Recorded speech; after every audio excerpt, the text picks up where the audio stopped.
Oh, yeah, it's going to be fun. Yeah, I grew up like 30 minutes from the stadium, so it'll be nice just to get back, hang out with all my buddies before like we start practicing once we get some time off, and then get to the hotel and then start working for the game. Is Georgia Oh, yeah, definitely. I mean, homeschool state. I know a lot of the guys there. Had a lot of friends go there, both students and players. So, yeah, it was definitely up for consideration, but I decided to come here. Still trash talking started? No, I'm not really a trash talk guy, so no.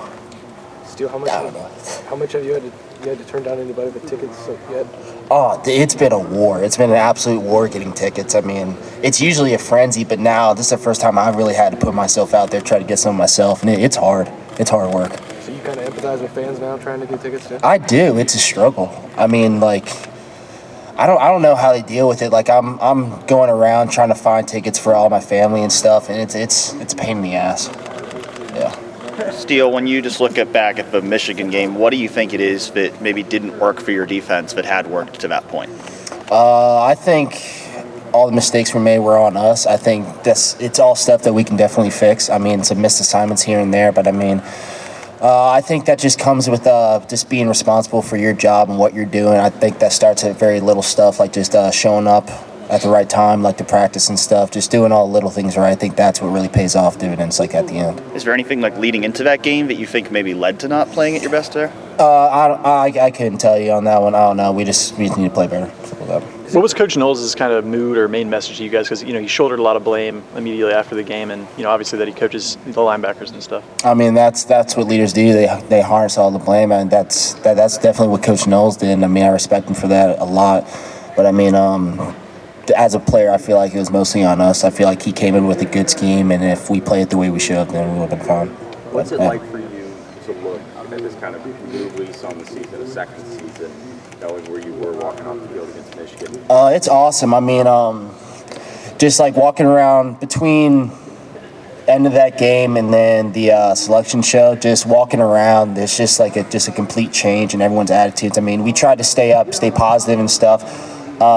Practicing before we found out we were in, but I mean, there's always still just that little doubt in the back of our heads of like our destiny is in the hands of someone else, and luckily it all panned out well for us, and now we have the second lease on life. Where did you watch the USC game? Oh, we watched it at our house, at our buddy's house. We had like 10 people there. It was probably the most fun we've had watching a game. 14-3 or 17 or whatever it was, USC. Oh yeah, we were pissed. We were kind of looking on the TCU game after like the first quarter or so, but then stuff kind of just happened, and then Cameron Rising, man, hell of a guy, just played his ass off, so that was cool. Really helped us out. How different did you feel at the end of that game, knowing what that meant, compared to the start of that season? Oh, I felt a lot better. I mean, just like the next day, me and Tommy were just able to chill on the couch and watch football and not have to stress about like thinking like, are we going to make it or not? So it was just a big load off whenever we watched that game. Were you hoping that you would be playing Michigan in the first round, or? Honestly, at this point, we just want to just get in the playoffs and play for a championship, no matter who we have to play. They play the first game, you play the second game, you'll know. They beat TCU, that's ahead of you. How much do you think that will affect you guys? I don't know. We'll get there when we get there. Right now, we got Georgia in front of us. Teron mentioned when he was watching the Pac-12 James game that the guys he was watching, they were yelling like they were playing in the game. Oh, dude, my heart was racing. It felt like we were there. From all the football I played, I'd say I was more stressed watching that game than like 95% of games. Your favorite play? You didn't that controlled you guys stay pretty much. Yeah, exactly. Was Tommy calling out the defense? What for the Utah game? Yeah. I mean, it's weird because like as a fan, you sit there and you can say, "Oh, do this," but whenever you're on the field, it's just a different feeling. So it's just so much easier sitting on the couch, being able to scream at people and stuff, and just know that's not you on the field. It's a lot easier. Your favorite memory of that game? Was it Cam Rising getting his helmet knocked off? That was a good one. Our buddy Bryson, he was kind of pissing us off because he was single-handedly helping USC win for very much of the game. So it was annoying because he didn't know how to feel because he's about to destroy our playoff hopes. But again, like we've been with that guy for like 3 years, so we were mother effing him. But I mean, he was playing his ass off, so I didn't know how to feel. It was weird. I'd say it. Was Tommy yelling? Oh, Tommy was screaming. It was awesome. Yeah, you guys don't understand Tommy. whenever he's with these people, he's a different person. A little bit of football talk. I guess so. Kenny McIntosh and that Georgia backfield, what are your impressions of them? And are they, it seems like at every other position they're another level up. Who you guys have played this year? Do you agree with that? Oh yeah. They're quick, explosive, strong backs. I mean, got a good O-line. Stetson's really good at just controlling the game. He can make plays too. He's more than just a game manager, whatever people call him. But I mean, it's going to be a hell of a challenge. I'm really looking forward to it. And with Brock Bowers and Darnell, you guys have put safeties on tight ends a lot this year, but it's usually just been one tight end. But those guys having two, how much do you feel like you linebackers are going to have to step up and help out with these tight ends, knowing what they can do in the passing game? So far, we've been working mostly on fundamentals and stuff. We're about to get into the game plan this upcoming week, so Coach Knowles and everyone will really tell us like exactly how we'll deal with that. Steele, you guys did play Which one? against when you guys played Notre Dame and Michael Mayer. That's Yeah. one of the best tight ends in the country, and it felt like you guys did a good job that game and not letting him go crazy. How did you feel like? I know that was a long time ago, but already facing one of the best tight ends, did you think you guys did a good job against that tight end in that situation?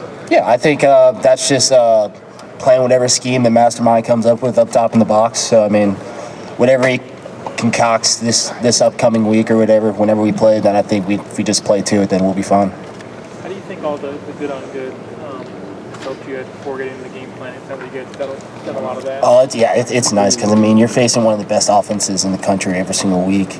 And, I mean, if you're able to stop them, then, I mean, you can really stop anyone. So I think all this good on good is really good for us, just being able to see the best of the best. Is it helpful? Like, you basically have like 5 week layoff between like when the Michigan game will be and when your first game is to give you go a month without playing to help keep you guys fresh? Oh, yeah, definitely. Just keeps our edge, keeps us sharp. I mean, you can't just sit on the couch and just chill all day whenever, like, you got a game like this coming up ahead. So you got to practice like it's your last game. And I think that's what we're starting to do right now. Steele, you have a decision to make after the season on whether to go to the NFL. Have you made that decision yet? Oh, yeah, I'm coming back. You're coming back? Yeah, I'll be chilling here. What made you decide to come back for another year? I just wanted 3 years under my belt at linebacker. I mean, I feel like I've progressed in just my knowledge of the game, but I think there's just a lot more that I need to learn. I feel like I'm pretty premature as far as like linebacker savviness. Was there ever a moment when you thought about the decision, or that seemed very quick? You know, there's no question about it coming back. Was there ever a moment where you thought you might not? I mean, I sat and talked to my dad about it, like in the preseason. I always thought I was going to come back for a fifth year, especially after the position change. But I mean, that's always just been my first option, and I think just after this year, that's what I'm going to stick with. Are you starting to be in Tommy's ear? Like, yeah, we're both coming back. No, we don't really talk about that stuff. I mean, me and Tom, we don't really talk football much. We just, I don't know, we just talk about other stuff, really. Steele, what do you think a third year linebacker would do for you as a player? Just a better understanding of the defense, and then just football in general. I think just having that will just make you a better player.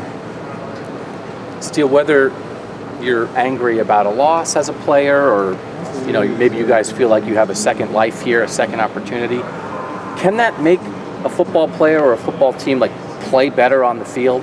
Can that have a tangible effect on how you guys are when you get out in a game the next time? Yeah, I think it does. I think it just puts a chip on your shoulder. Right before practice, Coach Day was talking about the former national championship teams. He was talking about 2002, they were underdogs to Miami. 2014, they weren't expected to get into the Big Ten championship, but they got in the 4th seed. I think just playing with that underdog mentality, that chip on your shoulder, that can really help a team, I guess, just do better. I think that's what we're starting to develop. We can just see it like in practice. People are getting real chippy, but I mean, it's still a brotherhood, so we're not like doing anything crazy. But I think you can really see it in this team right now. Because we don't want to put words in your mouth or try to understand how you guys are feeling, but you're saying you maybe do feel that as a team with where you guys personally, the way like we practice right now and stuff, I do feel that, yeah. Okay. And is that you guys are so often the favorite, so often the team is viewed on top. Do you feel like that's unusual in your Ohio State career to have a feeling like that? I mean, not really, because I mean, we don't really go into that kind of detail before games and stuff. But I mean, at the end of the day, you just got to show up on the field and you got to play no matter what. If you're underdogs, if you're favorites, you just got to get there, and the play talks. So So you're from Roswell, you went to BT. How does it feel getting to go home and play in your home state? Like, assuming family, friends will be there. Oh, it's going to be cool. It's going to be weird, though. A lot of my friends go to UGA. They're already starting to talk. And I don't know. It's fun talking back and forth with them. But, I mean, it's going to be good being able to get out there, see all my buddies, hang out with my dog before the game and stuff. It's going to be fun. It's going to be like a kind of a weird feeling of being like, my home is you know. Yeah, it's like worlds colliding. It's weird because I've been in Ohio all these years, and now I'm going back to my hometown. But now everyone from Ohio is coming there with me, so it's just a weird feeling. But it's going to be really fun. How many of your friends do you think? A couple more questions for Steele. Family friends. Do you have any idea of how many family friends you have there? No, I'm letting my mom take care of that. Take care of like all the tickets and stuff. I can't deal with that. It was pissing me off.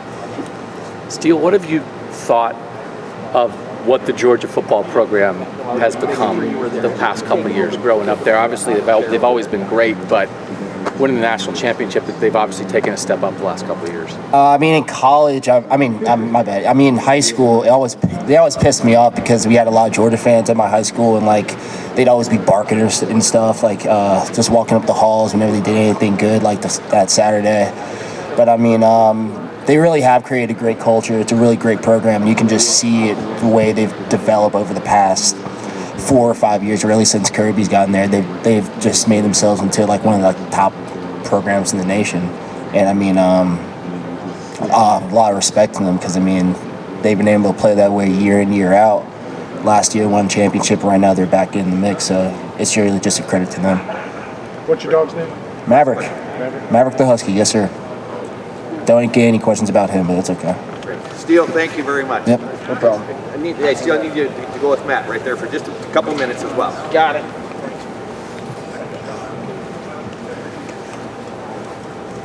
Yeah, I'm